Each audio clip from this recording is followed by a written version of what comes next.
सबक सिखा देंगे, ये कहना चाहते हैं। सबक सिखा देंगे, इसीलिए अरे वाह भाई वाह। Ram Mohan Sharma ji, let me complete, जब बहुत संवेदनशील मुद्दा है। 2014 से मोदी जी देश के पीएम है, बीजेपी बहुमत से सरकार में है। वाकई में अगर अकबरुद्दीन ओवैसी साहब ने हिंदुओं को टारगेट किया होता तो आज वे जेल में होते, उन पर यूएपीए होता। लेकिन उन्होंने दंगाइयों के खिलाफ कहा है, कोर्ट ने इस बात को माना है, कोर्ट ने बरी किया। और ये जो कांग्रेस के नेता कह रहे हैं कि सुनिए कांग्रेस के नेता से मैं पूछता हूँ, तेलंगाना, ये है मोहम्मद नफीस अंसारी। सब हिंदुत्व संगठन के लोग थे, देशीय बजरंग दल के लोग थे। पुलिस रिपोर्ट को आमतौर पर कोई हिंदू मुस्लिम दंगा नहीं करता है, बाहर से आते हैं। जो ताल्लुक ओवैसी की पार्टी से तो रखते हैं, लेकिन बात देश हित की करते हैं।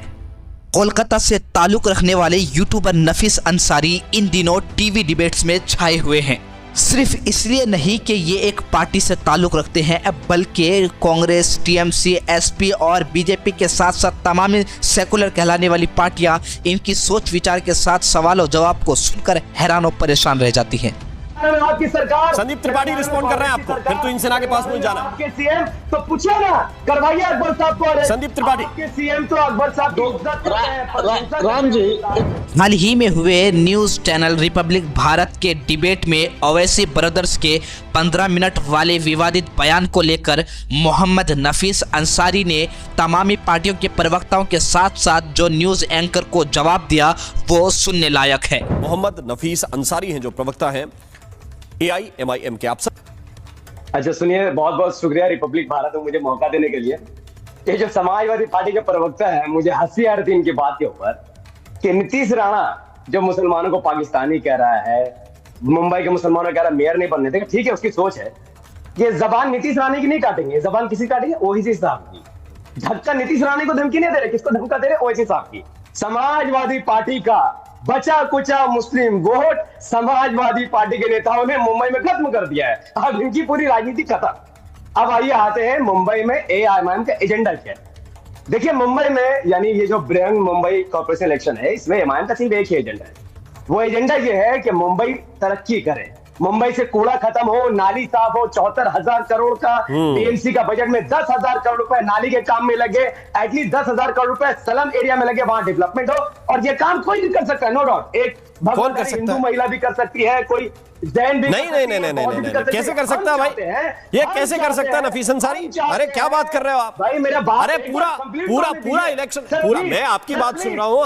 आपको आपकी बात पे तारिक खान मुस्कुरा रहे हैं। मुझे बताइए ना, पूरा चुनाव तो इस लाइन पे। नफीस भाई सुने पहले। अरे सुने, एक लाइन में सुन लिया आपकी बात। अरे मैं तो दिन भर सुन रहा हूँ आपके नेताओं की बात को। मैं आपके नेता की बात ही कोट कर रहा हूँ। वो कह रहे हैं हमें कौम की कयादत खड़ी करनी है, इस आधार पे वोट करो, कौम के नाम पे वोट करो। देखिए ये और आप इधर आके समाजवाद का भाषण देते हैं कि कोई भी कर सकता है, कुछ भी कर सकता है। उधर खाली कौम दिखाई दे रही है। हमारी आस्था क्या है? मैं आपसे, बीजेपी के सबसे मैं यही सवाल पूछता हूं। हम चाहते हैं देश तरक्की करे, मुंबई तरक्की करे, महाराष्ट्र तरक्की करे, और उसमें सबसे बड़ा योगदान भारतीय मुसलमान का, और खास करके हिजाबी महिला को। इसमें क्या दिक्कत है आपको? भारत की छवि बेहतर होगी इसमें क्या दिक्कत होनी है किसी चीज को? अरे पार्टी बड़ा है कि देश बड़ा है? बीजेपी के लिए बीजेपी बड़ा होगा, मेरे लिए देश बड़ा है, AIMIM से भी बड़ा देश है। पर हम चाहते हैं कि हिजाबी महिला अगर पीएम या मेयर बनेगी, देश में डेमोक्रेसी, भारत के डेमोक्रेसी और मजबूत और भारत की छवि बेहतर होगी। तारिक खान रिस्पॉन्ड कर रहे हैं आपको, इसके बाद में जाऊंगा तो इंसेना के पास। तारिक खान, अच्छा फिर एक छोटा सा जवाब दीजिए फिर एक बात का। आपने बड़ी डेवलपमेंट की बात की, मेरा दिल खुश हो गया कि ओवैसी साहब की पार्टी डेवलपमेंट की बात कर रही है, बड़ा ही अच्छा लगा। लेकिन फिर आप वहां जाकर हिजाब खींचा गया, संभल की बात, और बुरखे वाली को पीएम बनाना चाहिए, ये सब क्यों कर रहे हैं? आप कहिए कि हम नाली आपको अच्छी देंगे, रोड अच्छी देंगे, बीएमसी में काम अच्छा करेंगे। ये सब तो कई मंचों से सुनाई नहीं दे रहा है। तो जो आप यहां बैठकर कह रहे हैं और जो ओवैसी ब्रदर्स कह रहे हैं, दोनों में बड़ा मिसमैच है। अब इसका जवाब क्या देंगे? देखिए समाजवादी पार्टी के प्रवक्ता जी, मुझे हंसी आ रही है आपके बात के ऊपर। आप समाजवादी पार्टी के नेता है, आप समाजवादी मंच के सामने बैठते हैं, तो आप क्या मालूम इमाम वाले क्या बोल रहे हैं? हमारी बात दोनों तरीके की है। एक तरफ हम डेवलपमेंट की बात करते हैं और जहां हमें आहत हो रही है, जहां हमें तकलीफ हो रही है, हम वहां की भी बात कर रहे हैं। अब आपको संबल मस्जिद से लेने देने नहीं, आप नहीं बात कर रहे, आपको बोरखा से लेने देने, आप नहीं बात करिए, आपकी प्रॉब्लम है, आप जाने, आपकी राजनीति जाने। हमें डेवलपमेंट भी चाहिए, मुस्लिम लीडरशिप भी चाहिए और भारत को मजबूत भी बनाना है। हमारा एजेंडा पूरा खुला हुआ है, जिसको अच्छा लगे अच्छा लगे, नहीं लगे हमारी ड्यूटी पर। ये क्लियर है भाई, ये क्लियर है। ये जो द्वंद्व आप देख रहे हैं ना, इस द्वंद्व के पीछे की एक बड़ी तगड़ी राजनीति है। राम जी एक बात और कहेंगे, 14 के बाद तो इनका अभिनय हुआ, भारतीय जनता पार्टी नफीस अंसारी क्यों डराते हो भाई 15 मिनट पे हिंदुओं को? अभी भी आपके नेता नफीस अंसारी अभी भी आपके नेता ये बता रहे हैं कि भाई 15 मिनट टाइम हो गया, 15 मिनट टाइम हो गया, फिर आके बता रहे हैं 15 तारीख को वोटिंग है, 15 तारीख को वोटिंग है।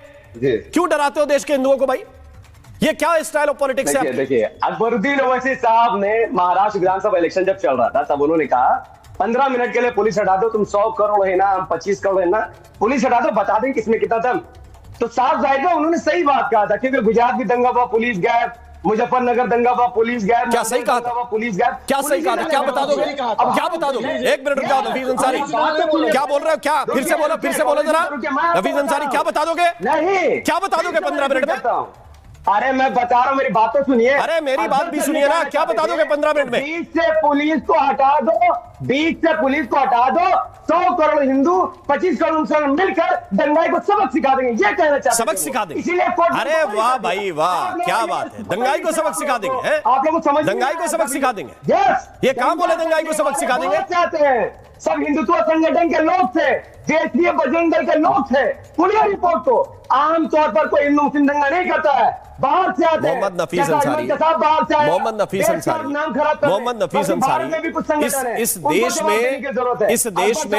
इस देश में सबसे ज्यादा अगर कोई नफरत की पॉलिटिक्स करता है तो वो ओवैसी ब्रदर्स है, वो आपकी पार्टी के लोग, और वही भाषण देते हैं, वही भाषण खड़े होकर ये देते हैं नफीस अंसारी, ये 15 मिनट के लिए पुलिस हटा लो, और अभी बोल रहे हैं 15 तारीख को खटाखट पतंग पे जाके वोट डालो। हाँ, ये 15 क्यों जोड़ के रखा है साथ में? ये 15 इसलिए जोड़कर रखना है आपको क्योंकि आपकी राजनीति में नफरत है। आप हिंदुओं को मारकाट करना चाहते हैं, और फिर कोई रिस्पॉन्ड करता है तो कह देते हैं मुसलमान खतरे में है। सुनिए, फिर ये भी भाषण आपका है कि मुसलमान खतरे में। Ram Mohan Sharma ji, let me complete, ये बहुत संवेदनशील मुद्दा है। 2014 से मोदी जी देश के पीएम है, बीजेपी बहुमत से सरकार में है। वाकई में अगर अकबरुद्दीन ओवैसी साहब ने हिंदुओं को टारगेट किया होता तो आज वे जेल में होते, उन पर यूएपीए होता, लेकिन उन्होंने दंगाइयों के खिलाफ कहा है, कोर्ट ने इस बात को माना है, कोर्ट ने बरी किया। और ये जो कांग्रेस के नेता कह रहे हैं कि सुनिए कांग्रेस के नेता से मैं पूछता हूँ, तेलंगाना में आपकी सरकार, संदीप त्रिपाठी रिस्पॉन्ड कर रहे हैं आपको, फिर तो इन सेना के पास मुझे जाना, आपके सीएम तो पूछे ना, करवाइए अकबर साहब को। संदीप त्रिपाठी के सीएम तो अकबर साहब की इज्जत करते हैं। राम जी एक बात और मुझे ऐड करनी थी। अकबर साहब बेस्ट, शांत कराइए सर इनको, कट्टरपंथी लोग को।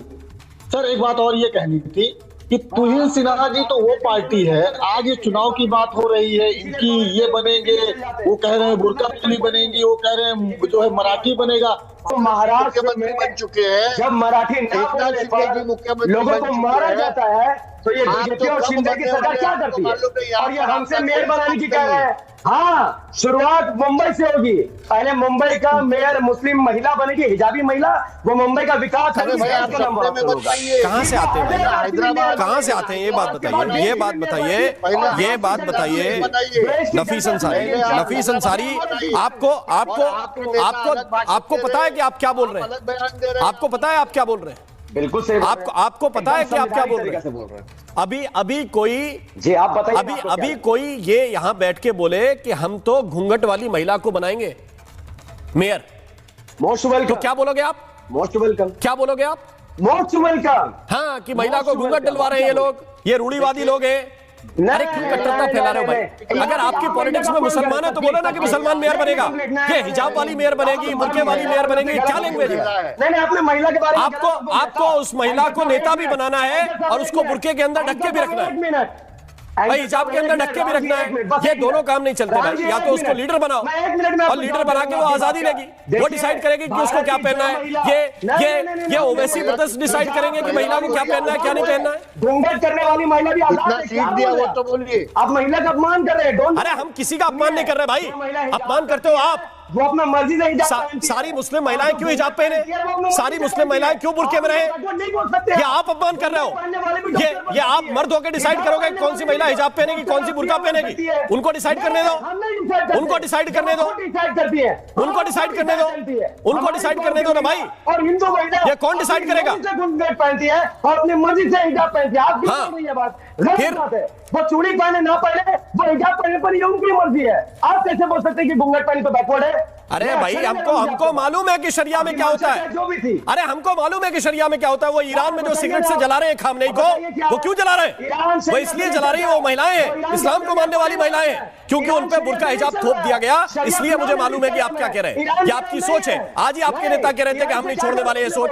ईरान से मुझे क्या करना बताइए? अरे क्या लेना देना? ईरान से मुझे क्या करना? नियम तो शरिया से चलेगा ना, नियम तो शरीयत से चलेगा ना, और किससे चलेगा? मेरा संविधान अब आए तो संविधान फिर महिला को आजादी दो ना भाई, महिला को आजादी दो। अब संविधान पे आए हो तो अभी तारिक खान को मैं लेके आता हूँ, उसमें तारिक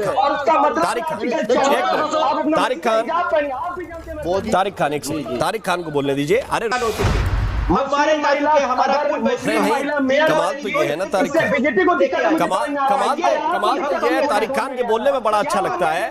लेकिन मैंने शुरू में कहा कि अबू आजमी यही कह रहे थे कि वोट बंटना नहीं चाहिए, इसलिए हम चुनाव लड़ते हैं।